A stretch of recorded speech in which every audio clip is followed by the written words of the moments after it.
Shalom jemaat GBI Keluarga Kudus yang diberkati Tuhan. Inilah Warta Sepekan, Minggu 22 Oktober 2023. Kami menyambut kehadiran Anda yang baru pertama kali beribadah di GBI Keluarga Kudus, dan kami rindu Anda tertanam dan bertumbuh dalam Injil kasih karunia Tuhan Yesus Kristus di gereja kami. Mari terhubung bersama kami dengan menghubungi pelayan Church Welcoming Team di depan gereja. Mewakili Gembala Sidang, staf penggembalaan, dan seluruh jemaat, kami mengucapkan selamat ulang tahun kepada 22 Oktober Dedi Oktavianus, Hosana Tritno Yuwono, Eko Oktaviani. 24 Oktober Ibu Lydia Sri Budiati, Ibu Heru Pujianto. 25 Oktober Bapak Yosudarmaji, Ibu Elisa Diah Ayu. 27 Oktober Maria Riz Cahyaning TSS, Octavia Nivera, Ibu Kristina Widyasari. 28 Oktober Ibu Tony Sumarno. Jemaat yang dikasihi Tuhan, sambut pagi hari Anda dengan mengucap syukur. Hadirilah ibadah doa pagi setiap hari Selasa, Rabu, Kamis, dan Sabtu pada pukul 4:30 pagi di gereja. Youth Arrow of God. Mari pemuda yang luar biasa, kita bertumbuh menjadi anak panah yang luar biasa dalam ibadah setiap hari Sabtu pukul 4:30 sore di aula gereja. Dan tak lupa, untuk adik-adik kesayangan Tuhan, ayo bergabung dalam ibadah Chesed Kids setiap hari Minggu pukul 7 pagi di aula gereja lantai 2. Setiap bulan, gereja kita mengulurkan tangan kasih kepada jemaat yang membutuhkan.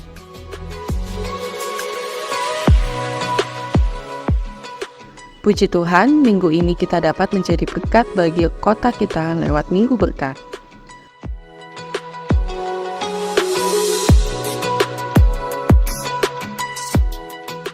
Ada paket beras yang dibagikan di Minggu Berkat.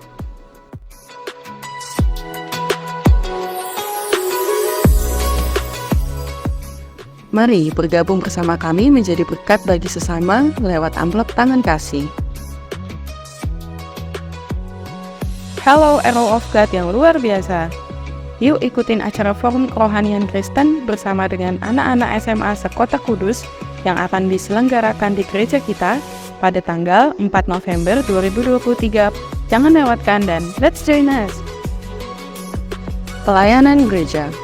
Bagi jemaat yang ingin menyerahkan anak, dimohon mendaftar 1 bulan sebelumnya kepada sekretariat. Bagi Anda yang membutuhkan pelayanan pemberkatan pernikahan, dimohon mendaftar 4 bulan sebelumnya kepada sekretariat. Dan bagi jemaat yang membutuhkan pelayanan doa, kunjungan, dan konseling, dapat menghubungi nomor pastoral kami di 0852 8181 6776. Demikian warta minggu ini, dan dukung selalu sosial media kami di YouTube, Instagram, TikTok, dan website GBI Keluarga Kudus. Saya Shen, selamat hari Minggu, Tuhan Yesus memberkati. Saya berikan sebuah tema, sebuah kebenaran yang sangat indah, yang akan sangat menolong saudara dan saya. Ya, dengan sebuah judul yang mengatakan dasar teologis, ya, dasar teologis untuk etika dan gaya hidup Kristen. Ini kita perlu memahami bersama-sama. Ini kita perlu mengerti kebenaran ini jangan terbalik.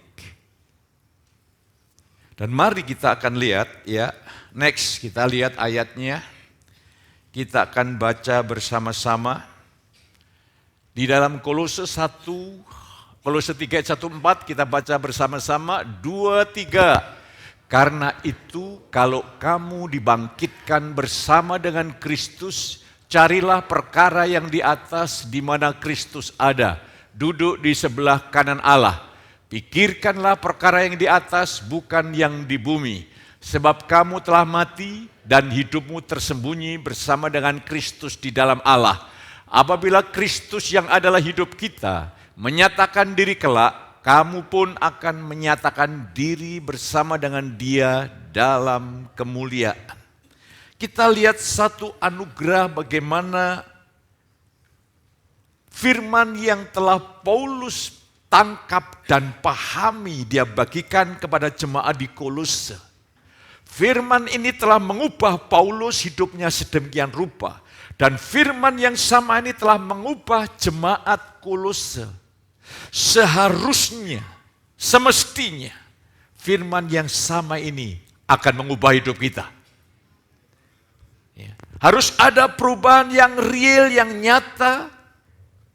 Sebagaimana Paulus berkata kepada Timotius anak rohaninya, biarlah kemajuanmu diketahui oleh banyak orang. Harus ada progres, harus ada titik kemajuan jelas.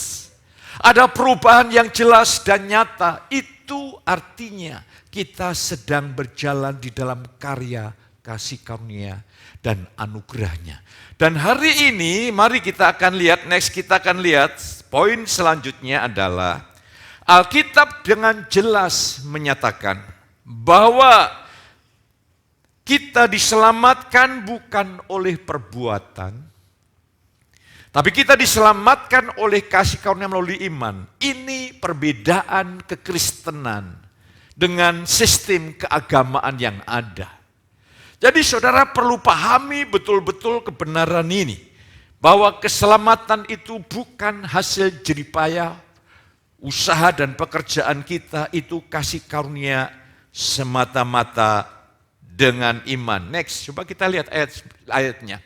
Sebab karena kasih karunia kamu diselamatkan oleh iman. Itu bukan hasil usahamu, tetapi pemberian Allah. Itu bukan hasil pekerjaanmu. Jangan ada orang yang memegahkan diri. Ya, sebelumnya lagi kita lihat.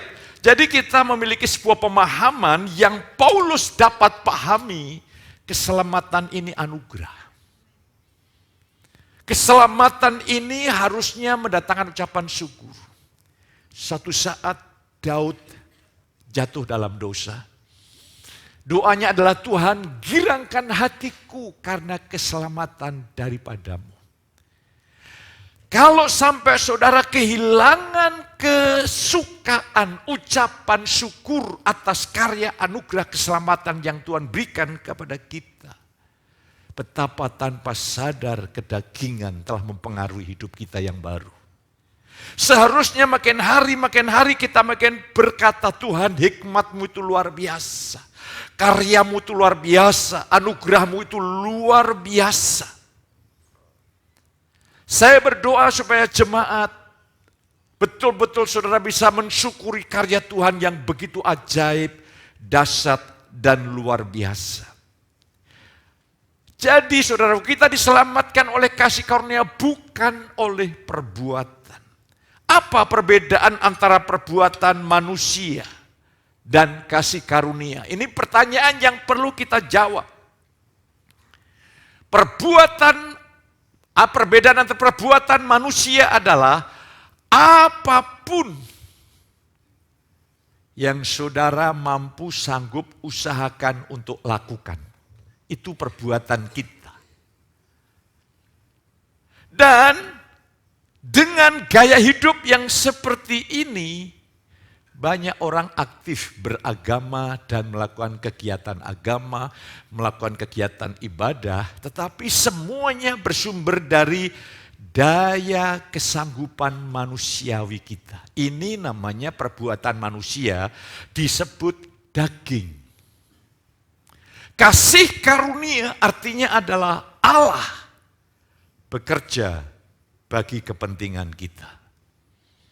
Tanda bahwa saudara mengalami pekerjaan kasih karunia, saudara makin menjadi orang yang rendah hati.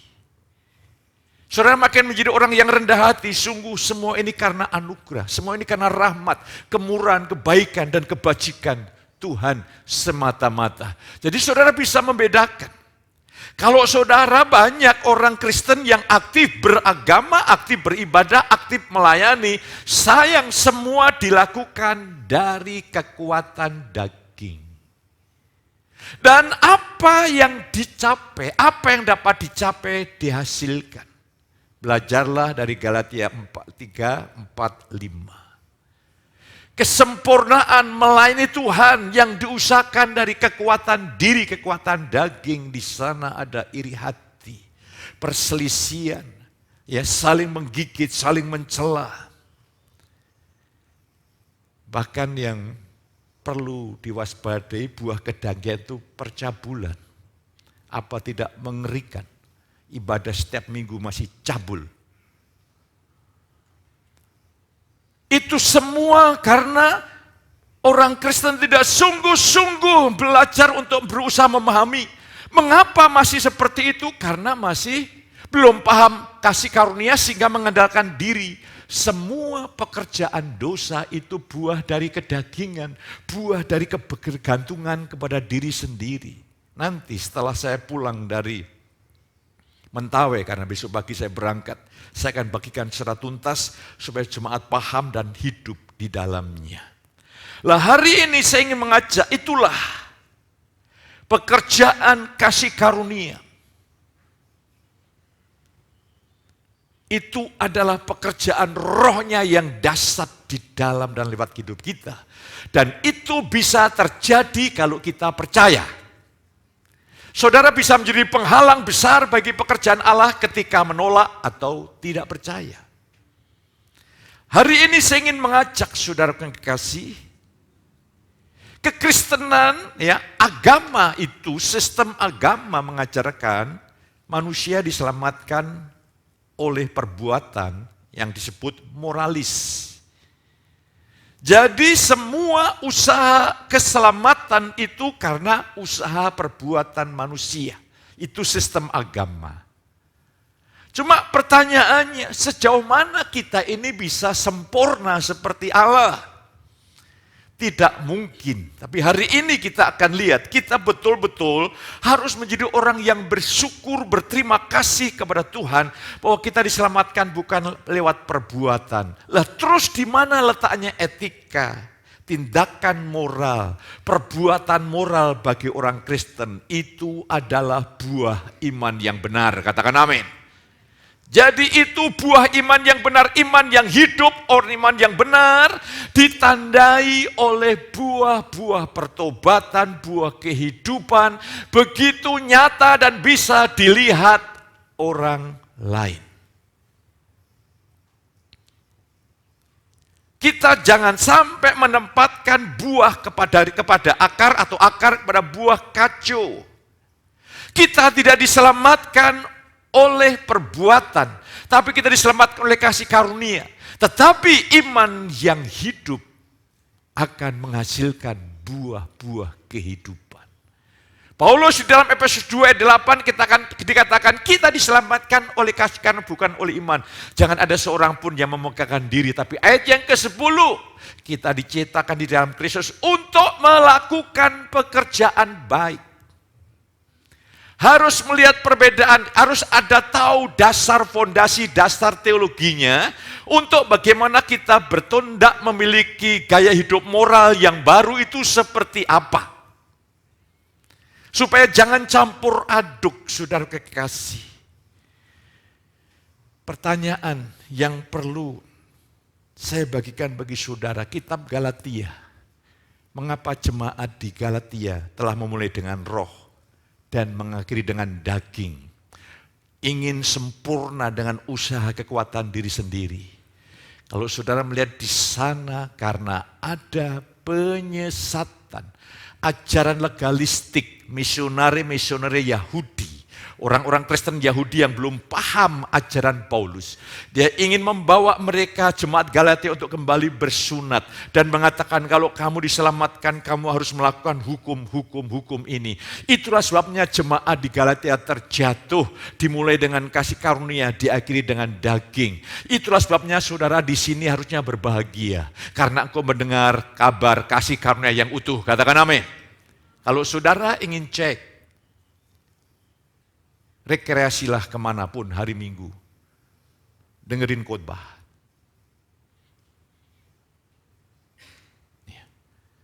Saudara akan melihat di sana. Saudara akan melihat dari khotbah-khotbah itu akan mendorong saudara, membangkitkan saudara untuk berusaha, berjuang, makin sempurna, makin baik dengan kekuatan usaha diri sendiri. Saya izinkan saudara belajar supaya saudara bisa menghormati, menghargai bahwa di tempat ini saudara mendengar kabar yang murni dari apa yang Paulus ajarkan. Dari apa yang Rasul Paulus tangkap, wahyukan, dia tulis. Dan saya bersyukur bisa menangkap.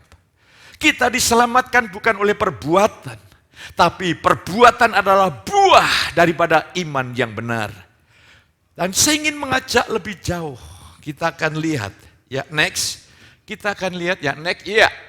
Kolose 3 ayat 1-4 adalah dasar teologis untuk etika dan kehidup Kristen. Saudara harus memahami hal ini. Ya. Kalau tidak, kita terbalik. Kita menjadi agama seperti jemaat Laodikia, seperti jemaat Galatia, seperti jemaat Korintus. Jemaat Kolose juga tergoda oleh filsafat-filsafat kosong. Semua filsafat itu produk manusia. Inti dari filsafat adalah mengandalkan usaha diri. Itu godaan tadi dari gereja mula-mula. Sampai sekarang sama. Dan bersyukur, saudara ada di sini mendengar berita, oh ini yang Paulus ajarkan maksudnya. Lah kita akan belajar di sini saudaraku. Jadi dasar perilaku kita harus benar. Perilaku kita bukan supaya diselamatkan. Perilaku kita karena sudah diselamatkan. Ayat 1 mengajarkan bahwa orang percaya telah dibangkitkan bersama Kristus dan hidup dalam hidup yang baru. Dalam kitab Kolose dikatakan, saudara kekasih, di sana, karena kamu telah dibangkitkan bersama dengan Kristus. Ya. But as you were, dikatakan, rise with Christ. Kata if di sini adalah conjunction, kata sambung. Yang punya makna dapat dimaknai sesuai dengan konteks yang ada. Lah di sini kamu telah dibangkitkan bersama dengan Kristus, itu daripada kata soneger pt. Ya, dari apa saudaraku? Dari bentuk verb indikatif, aorist, pasif, second person plural, artinya second person plural untuk kamu semuanya, indikatif, fakta ilahi bentuk auris, sesuatu yang telah terjadi dan tidak terulang lagi, berarti ketika Yesus mati, saudara juga mati. Yesus bangkit, saudara bangkit, pegang dengan iman yang teguh. Saudara, ini sudah dibangkitkan bersama Yesus.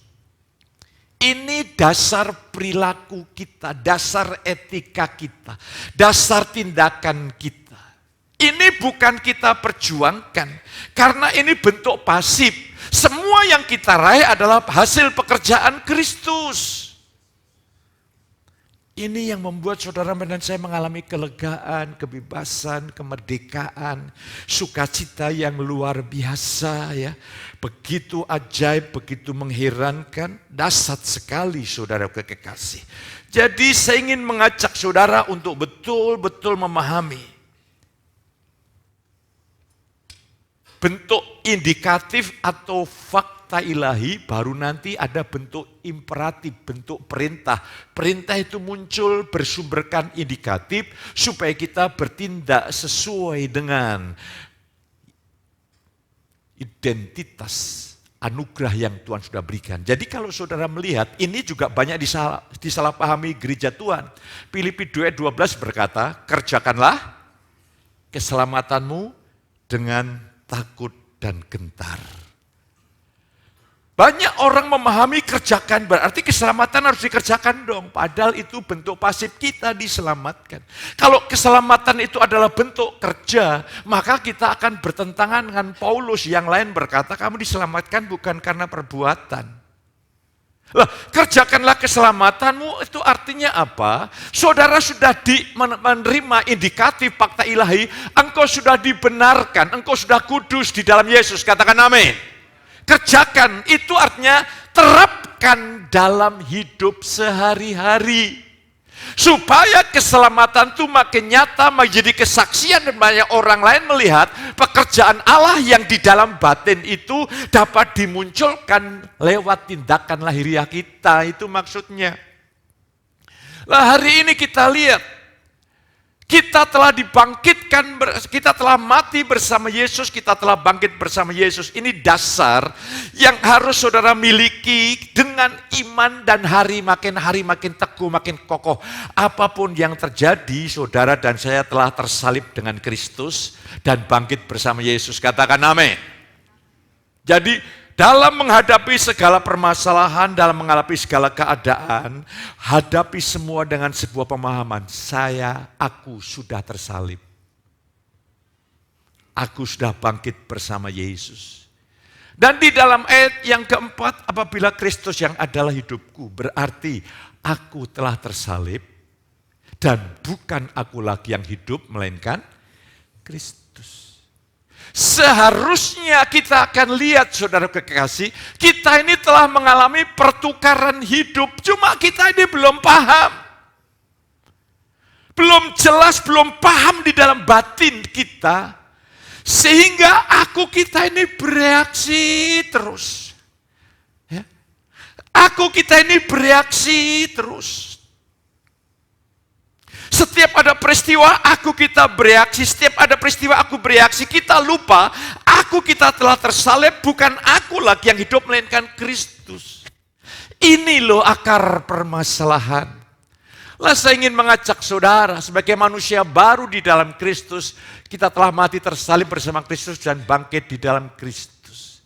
Ayat 34 mengajarkan bahwa kita telah mati atau disalibkan bersama Kristus dan telah mengalami pertukaran hidup. Bukan aku lagi, tetapi Kristus. Kita seringkali, Pak, kok khotbahnya diulang-ulang. Saudara mengertinya cuma di sini. Bukan di dalam batin. Roh Kudus kadang-kadang mendisiplin kita. Saudara mendengar, kok enggak paham? Loh kok begitu Pak, kasihnya di mana? Iya, karena ada satu firman mengatakan, rendahkanlah dirimu di tangan Tuhan yang kuat, maka kamu ditinggikan pada waktunya. Ini hukum Allah. Kalau kita ini masih dengan penuh merasa memahami, merasa mengerti dengan pemahaman manusiawi kita dengar khotbah, cuma begitu. Apa yang terjadi? Tuhan Roh Kudus disiplin, dia tidak tanamkan pewahyuan. Saudara hanya bisa mengerti lewat pemikiran, aku telah disalibkan bersama Kristus, yes. Aku yang hidup bukan aku lagi, melainkan Kristus. Beda kalau itu diwahyukan Roh Kudus, engkau tidak akan pernah sama lagi. Hidupmu tidak akan pernah sama lagi. Reaksi hidup saudara tidak pernah sama lagi. Saudara bukan jadi orang yang reaktif, tapi proaktif, bertindak di atas pimpinan rohnya. Kedewasaan bukan rohani, bukan diukur oleh lamanya engkau jadi jemaat.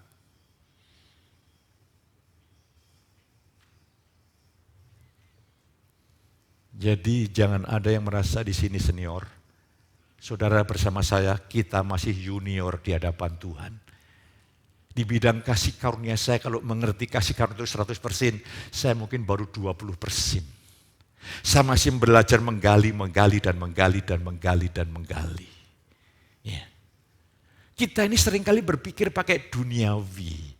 Kita pikir panjangnya kekristenan kita ini menentukan kedewasaan. Justru ketika kita ini banyak waktu dan sudah mendengar khotbah, sudah beribadah, kita dengar khotbah dan tidak pernah mengalami perubahan, tanpa sadar hati kita menjadi keras. Ini bahaya. Sangat-sangat terpasak di dalam kasih Tuhan. Tuhan bekerja lewat situasi dan keadaan. Sehingga dia menarik perhatian saudara. Supaya saudara bisa berkata, iya Tuhan, aku ini sebenarnya kosong, tidak ada apa-apanya. Hanya karena anugerah Tuhan, aku ada. Ini kita semua mengalami proses seperti ini. Maka saudara betul-betul harus rendah hati di hadapan Allah, sehingga saudara mengerti pertukaran hidup itu betul-betul sudah terjadi.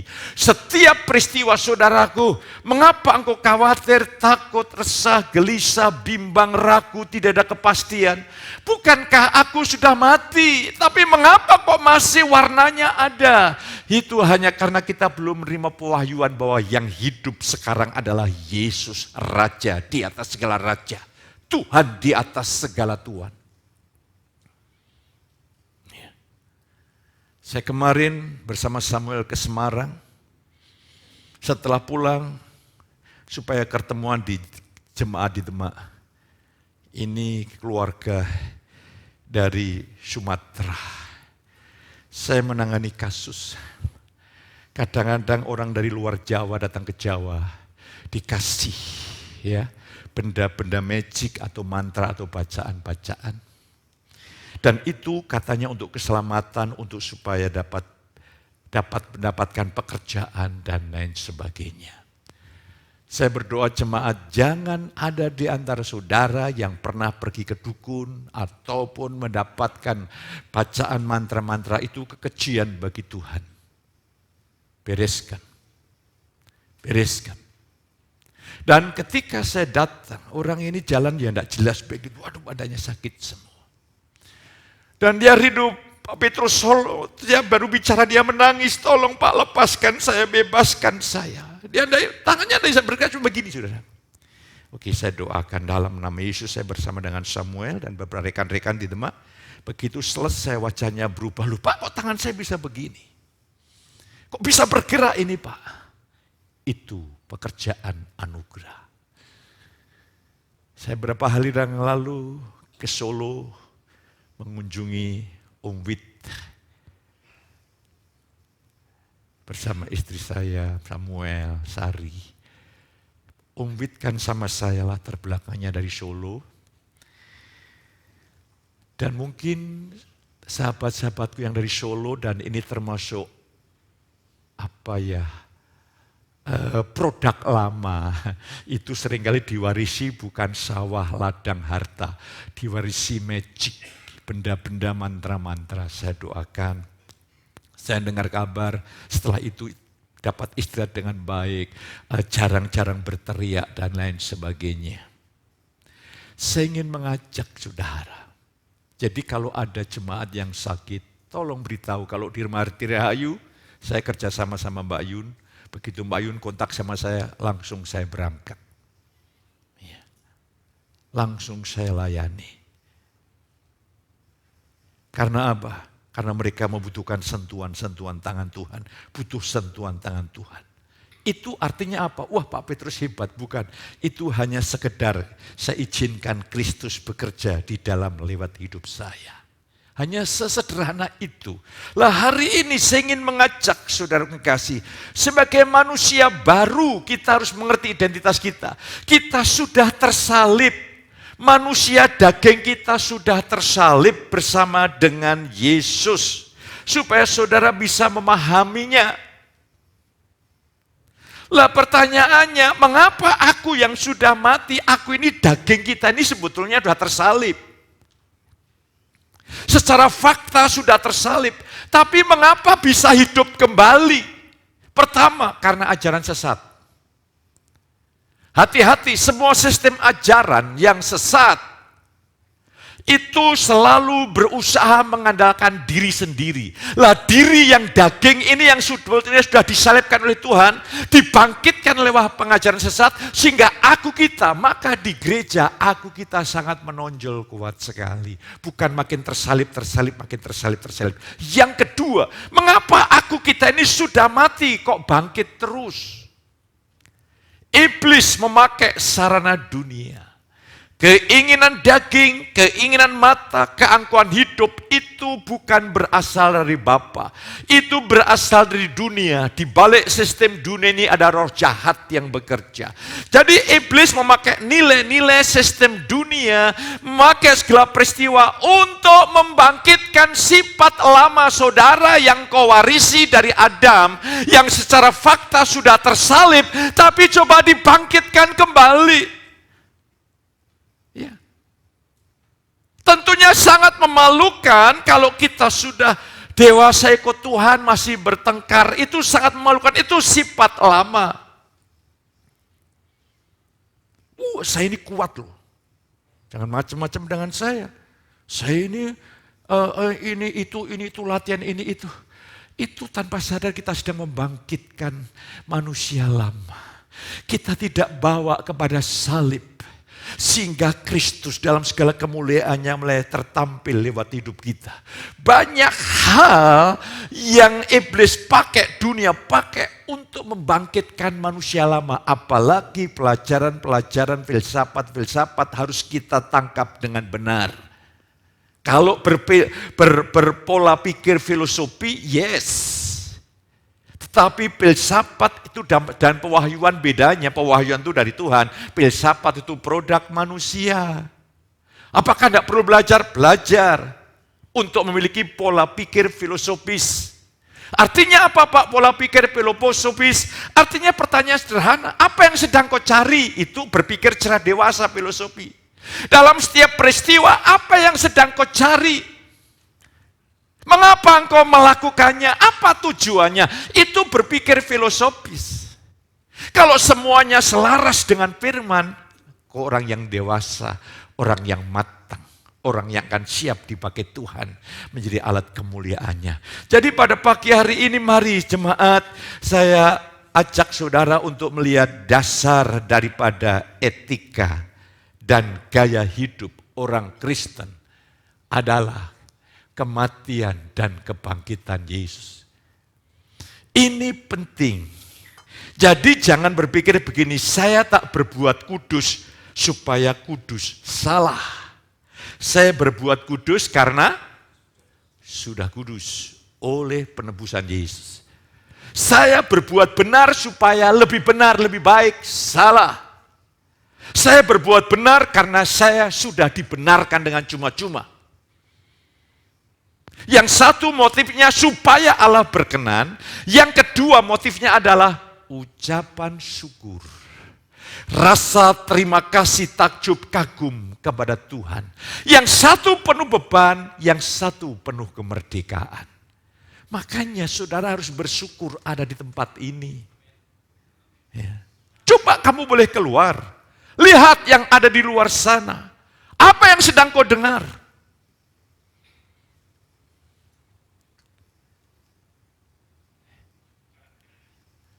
Maka belajarlah untuk merendahkan hati. Untuk bukan sekedar mengetahui, tapi memahami dalam batin. Ya, bukan aku lagi melainkan Kristus. Satu contoh saya ingin tarik sedikit lebih panjang. Bukan aku lagi yang hidup, melainkan Kristus. Mulai hari ini, engkau tidak lagi sedang mencari kesenangan diri. Tapi kesenangan siapa? Kristus dong. Kalau saudara masih hidup mencari kesenangan diri, berarti engkau hidup dalam daging. Hasilnya kematian. Kalau bukan aku melainkan Kristus, pusat pengejaran, pusat perjuangan kita adalah bagi kemuliaan Dia dan penggenapan rencana Allah. Jadi dalam penggembalaan saya hanya satu pertanyaan yang mendasar. Ini menguntungkan kerajaan Allah atau tidak? Bukan saya lebih aman atau tidak. Saya sudah aman di dalam Yesus. Tapi saya melihat, saya tidak mau alasan-alasan yang manusiawi, bakat, talenta, punya power, itu semuanya bukan itu fokus saya. Saya harus melihat apakah pekerjaan salib dinyatakan, penyangkalan diri dinyatakan, hidup bagi Tuhan di situ. Makanya sebelum saudara saya dimatikan oleh kedagingan kita bawa di dalam salib, supaya kita hidup bukan aku lagi, melainkan Kristus. Ini untuk kebaikan masa depan saudara. Dan sampai kepada kekekalan. Setelah saudara saya sampaikan panjang lebar tentang dasar teologis untuk kita bertindak moral, bertindak etis, sekarang seperti apa tindakan-tindakan yang kita lakukan. Terus next kita lihat, ya. Perbuatan yang harus kita lakukan bersumberkan dengan sebuah pemahaman bukan aku yang hidup, melainkan Kristus. Aku telah dibangkitkan bersama Yesus. Ayat yang pertama, kita yang sudah dibangkitkan bersama dengan Kristus, pikirkanlah perkara-perkara yang di atas, di mana Yesus duduk di sebelah kanan Allah Bapa. Ini bentuk imperatif, present. Perintah terus-menerus fokuskan. Saudara harus memiliki pola pikir rohani. Pola pikir rohani artinya orang yang memiliki pola pikir rohani, dia menghargai, mengasihi hal-hal rohani daripada hal yang bersifat sementara. Kita harus mempunyai sebuah pedoman gaya hidup, perintah yang jelas supaya setiap kita mengejar sungguh-sungguh hal-hal yang rohani. Banyak orang Kristen yang masih mereka hidup oleh roh, tapi berjalan dalam daging begini. Ya, saya kan masih butuh uang. Saya masih memuliakan anak. Saya cari kerja dulu. Nanti kalau ada waktu cari Tuhan. Kelihatannya masuk akal. Pertanyaannya akal siapa? Tuhan berkata, cari dahulu kerajaan Allah serta kebenarannya. Semuanya akan ditambahkan kepadamu.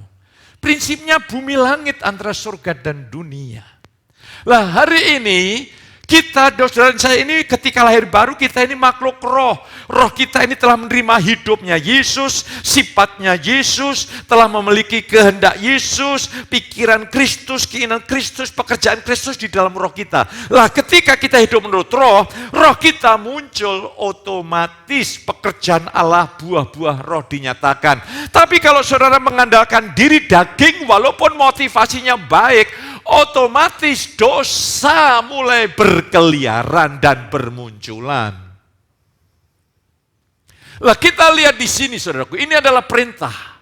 Sebagai makhluk roh atau makhluk rohani, kita harus mengutamakan hal-hal rohani. Saudara harus mulai ambil keputusan Tuhan, aku hari ini harus jelas. Aku harus mengutamakan hal-hal rohani. Aku menjadi pejuang yang gigih bagi kerajaanmu. Loh Pak, saya kan butuh karier. Saya kan butuh ingin kuliah, ingin memiliki jenjang pendidikan yang tinggi. Saya ingin usaha saya berhasil. Yes, Tuhan ingin memberkati saudara. Tapi itu sarana saja. Saudara menjadi seorang pengusaha, yes. Engkau lebih punya banyak pengaruh. Lah pengaruh itu kau gunakan untuk memberitakan kabar baik. Engkau punya pendidikan yang tinggi, kau punya jabatan-jabatan yang bagus, strategis, dan saudara punya pengaruh. Yes, itu sarana untuk saudara lebih efektif memperluas kerajaan Allah. Orang biasa dan orang luar biasa yang bersaksi sama-sama mengasihi Tuhan, tentunya pengaruhnya lebih luas orang yang luar biasa.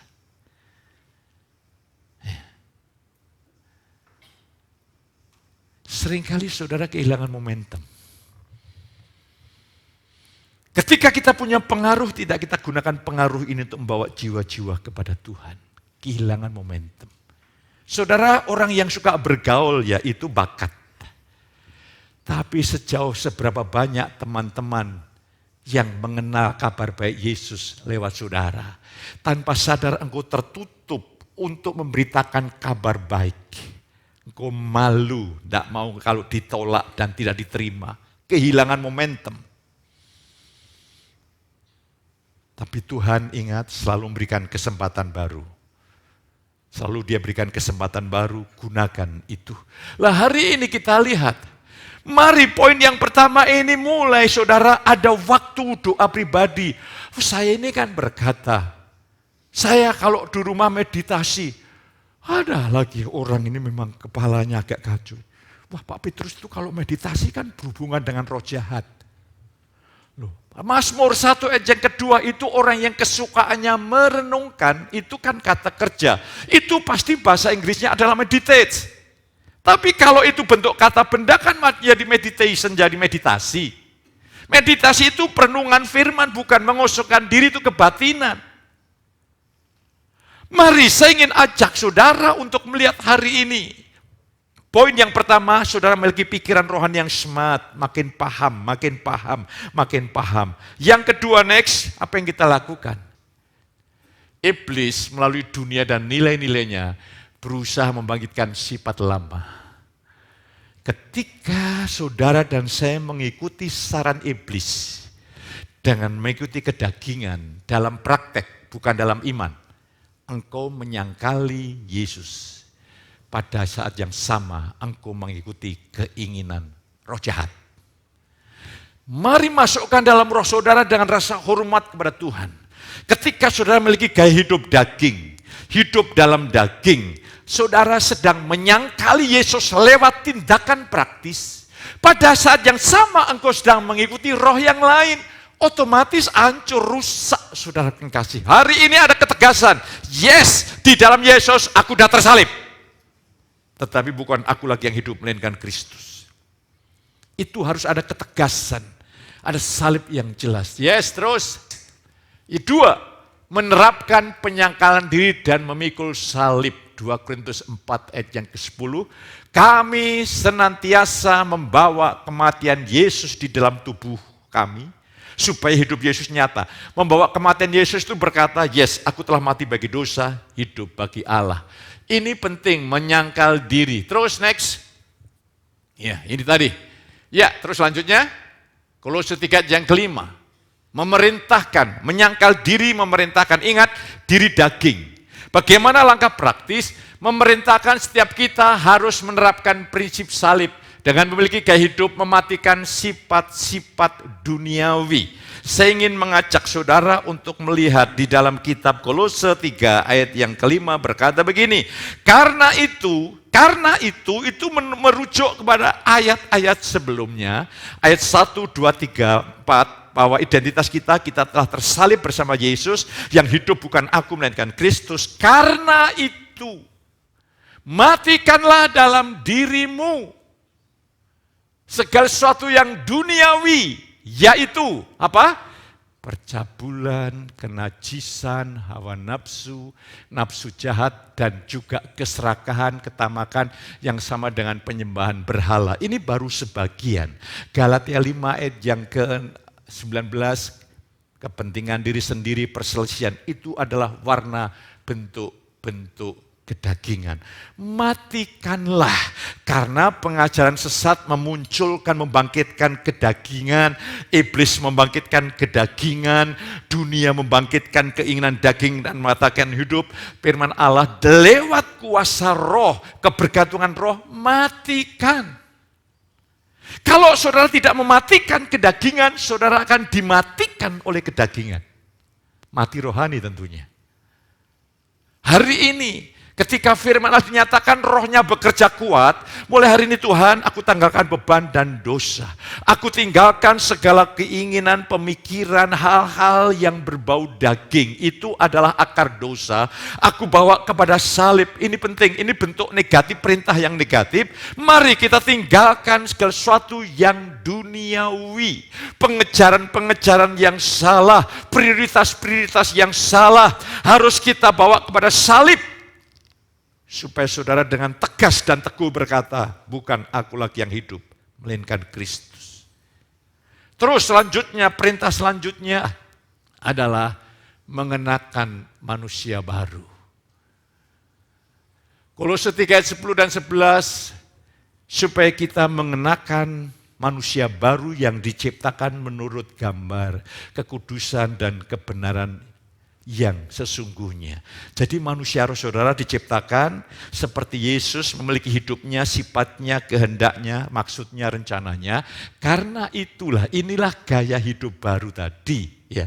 Gaya hidup baru tadi yang buat saudara utuh bahagia adalah mengenakan manusia baru, adalah menerapkan gaya hidup yang baru, yaitu di dalam Kolose 3, belas kasihan, kemurahan, kerendahan hati, kelemah lembutan, dan kesabaran, saling mengampuni, mengasihi, hidup dalam damai sejahtera.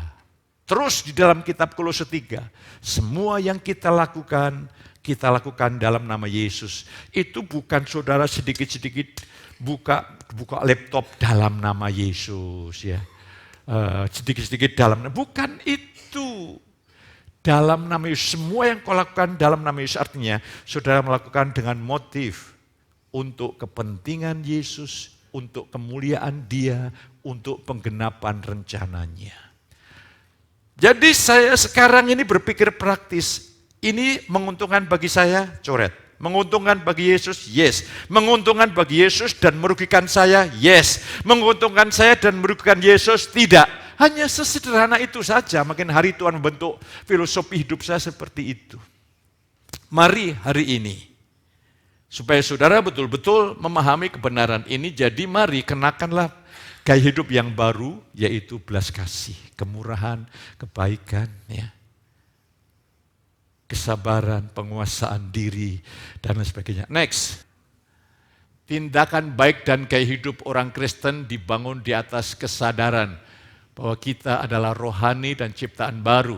Kita telah tersalib bersama Kristus dan Kristus adalah hidup kita. Sebagai ciptaan baru, selayaknya dan seharusnya saudara menyatakan citra gambaran Kristus. Saudara hidup saleh, hidup kudus, hidup benar, rendah hati, lemah lembut, penguasaan diri, itu bisa saudara kerjakan kalau setiap hari engkau hidup dalam kuasa roh. Jangan andalkan diri sendiri, bangun persekutuan dengan Tuhan, bangkitkan Bapa, penuhi aku dengan rohmu, bangkitkan keinginanku, hatiku, gairahku. Baru di situ ada kekuatan yang berlimpah-limpah datangnya dari roh Tuhan. Dan apa yang terjadi? Saudara hidup secara supranatural. Secara manusia tidak mungkin, tapi ketika Tuhan bekerja, tidak ada perkara yang mustahil. Jadi saudara makin rendah hati, orang melihat saudara itu, orang ini betul-betul mengalami karya Tuhan. Orang ini betul-betul, wah luar biasa. Ada perubahan hidup yang luar biasa. Ya, jadi saya berdoa, percayalah. Yeskiel 36 berkata, jemaat di tempat ini Tuhan telah berikan hati yang lembut. Amin. Telah dijauhkan dari hati yang keras. Tapi kitab Ibrani, kita tanpa sadar hati kita dikeraskan oleh dosa. Jadi kalau saudara punya pikiran keras alias rodok ngeyel, itu karena pekerjaan dosa. Hakikatnya engkau ini lembut, hatimu tuh lembut, suka melakukan kehendak Allah, dengar-dengaran dengan pemimpin, ya. Saudara punya respect yang sehat secukupnya. Saudara tahu ketika engkau membuka hati, Tuhan akan mengubah saudara sedemikian rupa. Engkau jadikan soko guru, tiang guru di gereja Tuhan menjadi alat kasih karunia Allah. Tuhan menolong, memberkati saudara. Dan yang terakhir, Paulus berkata kepada Timotius, barang siapa menyucikan dirinya. Artinya apa? Menolak yang jahat dan hidup di dalam roh, ia akan ditempatkan jadi harta yang mulia. Ini prinsip surga. Ketika saya melihat saudara, saya sekarang tidak mau kagum dengan bakat, talenta, rupa, wajah. Saya hanya mengagumi ketika pekerjaan salib ada di dalam saudara. Ada kerendahan hati, ada penyangkalan diri, ada mikul salib. Yes, saya akan tarik. Ya. Jadi saudara melihat saya dengan kacamata rohani. Saya harus berdoa, Bapa, biar aku melihat dengan kacamata rohani. Kalau saya melihat dengan kacamata rohani, Bapak melihat dengan kacamata rohani. Engkau melihat istrimu, wanita yang terbaik. Tapi kalau engkau melihat dengan kacamata daging, istri sesamamu lebih baik daripada istriku. Mari, milikilah sudut pandang surgawi, rohani dan ilahi. Tempat ini, saya deklarasikan setiap pagi, kami deklarasikan tempat orang-orang yang takut akan Tuhan. Tempat orang yang sungguh-sungguh mencari Tuhan. Dan Tuhan mulai menambahkan jumlah bilangan. Setiap pagi saya melihat, jiwa-jiwa berdatangan. Saya kagum, saya melihat Tuhan sedang bekerja. Tuhan menolong, mari kita tundukkan kepala di hadapan Allah. Yesus kita. Dari apa yang Tuhan sabdakan, saya dapat menarik kesimpulan. Tuhan membuat hidup saudara menjadi agen-agen perubahan. Tuhan memakai hidupmu menjadi berkat untuk membawa pemberita kabar baik. Tuhan akan memakai hidupmu untuk melepaskan mereka yang tertindis, tertawan, terikat, terbelenggu. Di tanganmu ada kuasa yang tertinggi, otoritas yang tertinggi. Engkau bersama dengan Tuhan yang menciptakan langit dan bumi. Apa yang kau perkatakan punya kuasa yang luar biasa. Angkat tangan saudara. Berkat Tuhan turun atasmu. Perlindungan Tuhan turun atasmu. Kau di dalam rumah, di luar rumah, dilindungi Tuhan. Apa yang kau jamah diberkati Tuhan. Tuhan buat engkau bertumbuh, mengalami terobosan demi terobosan. Pulanglah di dalam berkat Allah Bapa, kasih sayang Tuhan Yesus lewat persekutuan Roh yang Kudus menyertai saudara ini pagi sampai selama-lamanya. Yang diberkati katakan sama saya,